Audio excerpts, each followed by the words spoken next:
Today, I'll be talking about trusting God. As a phrase that seemed really simple, something that we could all say that we do, I trust God, right? But what does that really look like? For too many of us, trusting God is like trusting a chair. It's mindless. You just do it. You see a chair, you just sit down, and if it asked you, you would say, yeah, I trust chairs, right? And that is a relationship to my trust in God. It's strong, it's never doubtful, but it's mindless. And if at one time someone says to you, or you witness someone fall in that chair, you instantly no longer want to sit in that chair. You don't go nowhere. You put up a yellow thing around it. Oh, that chair's off limits. Why? Because now your trust is built on your own understanding. But I ask you to look at trusting God not on your own understanding, right? The trust in God that's built on commitment and obedience. In Jeremiah 17, it says, "Blessed is the man who trusts in the Lord."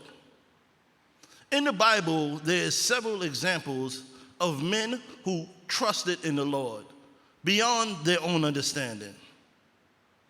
One of them would be Abraham. When God told Abraham, hey, get all of your things and go away from this place, he did it.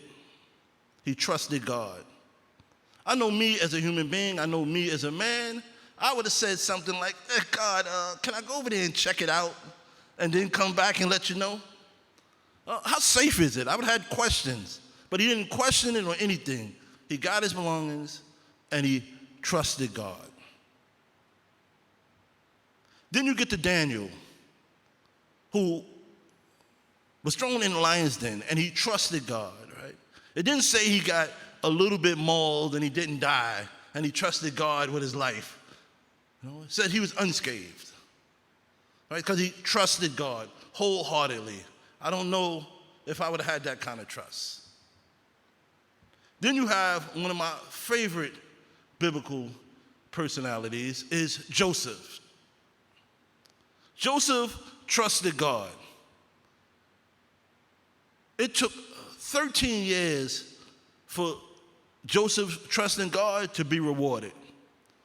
Joseph was betrayed by his brothers. Joseph was lied on by the wife of the man he was working with and thrown in jail. If I was outside looking at Joseph, I may have called Joseph a fool. Like, yeah, you need to be doing something else. 13 years later, you're still holding on to a promise or trust in God? Can you be serious?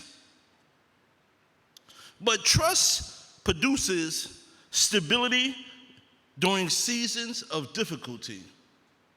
And trust in God requires commitment and obedience. So it's not a mindless trust. And recently in my own life, I had an opportunity to put this trusting of God to the test. As I told you, before this incident, my trust was like the trust in a chair, mindless. It just happened. Why? Because mostly I was relying on my own understanding and the things that I did trust God about. Right? I'm from New York. Seeing is believing. Right? I'm not trusting anything I didn't see. You're telling me to give away all my survival instincts and just blindly trust God? So, recently, at my place of employment, at the Center for Justice Innovation, a year ago, I work on a 3-man team. First, one of the people that work on my team decided that they didn't want to do the work anymore, but they didn't resign or anything. They just started to decide that they was going to run out all of their available PTO. So on the team, a team that over 5 years had two other additional partners, was now down to 2. And my employers asked me to pick up the slack.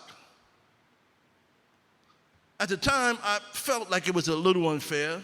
The people around me told me, hey, Department of Labor wouldn't allow him do that. Wait, are you getting her salary?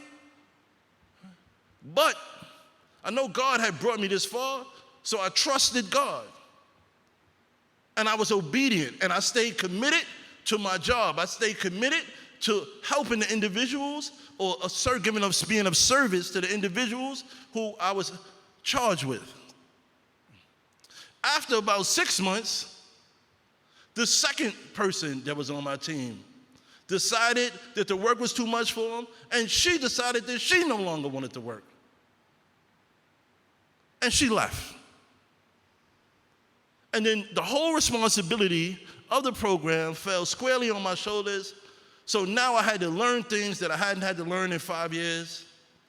But I had to stay committed, right? Because I love God.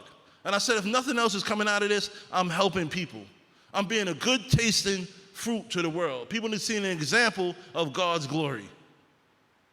All of my coworkers, as I told you with that chair, they said, hey, your journey, I don't know why you're trusting in your journey. Hey, you may want to start looking for another place to work. With them not hiring nobody else, maybe they getting ready to get a layoff. You better do something else. And you still working that hard? You still trying to hold that up by yourself? But I would tell them, I trust God. God has brought me this far. I don't see God letting me down. I don't see God abandoning me. So, lo and behold, in January of this year, my supervisors came to me and said, hey, Rasheed, the program is over. So on the surface, like Joseph, it would have looked like God wasn't faithful. But, she said, Rasheed, over the last year, I watched the work that you've done. I watched the skills that you acquired. So we would like to offer you a promotion at a different site. Now, I can't give it to you. You still have to go and interview and go through the process, but it's an opportunity. And I said, I trust God. I'm obedient to God.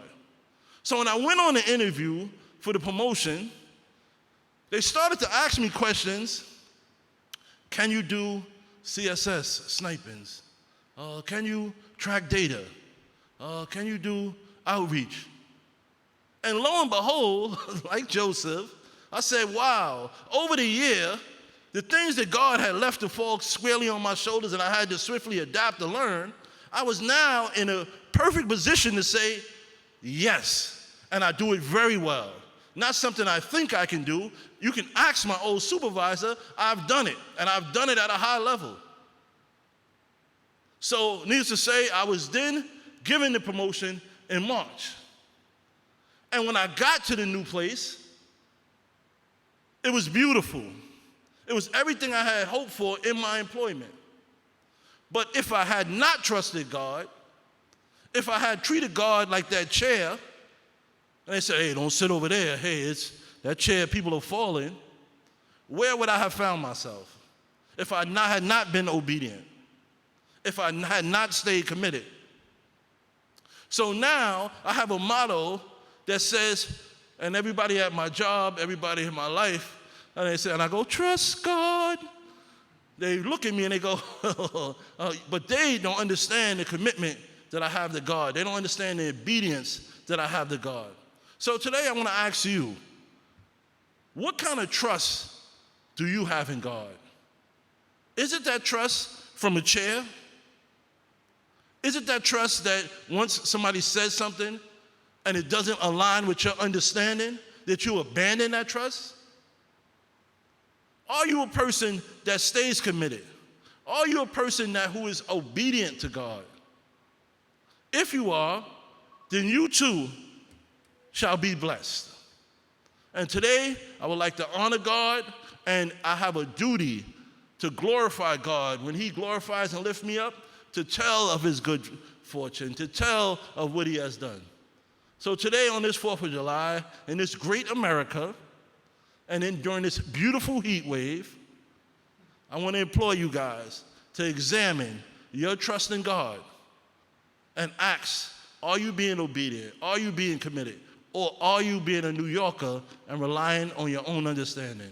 And once more, congratulations to my New York Knicks. Thank you.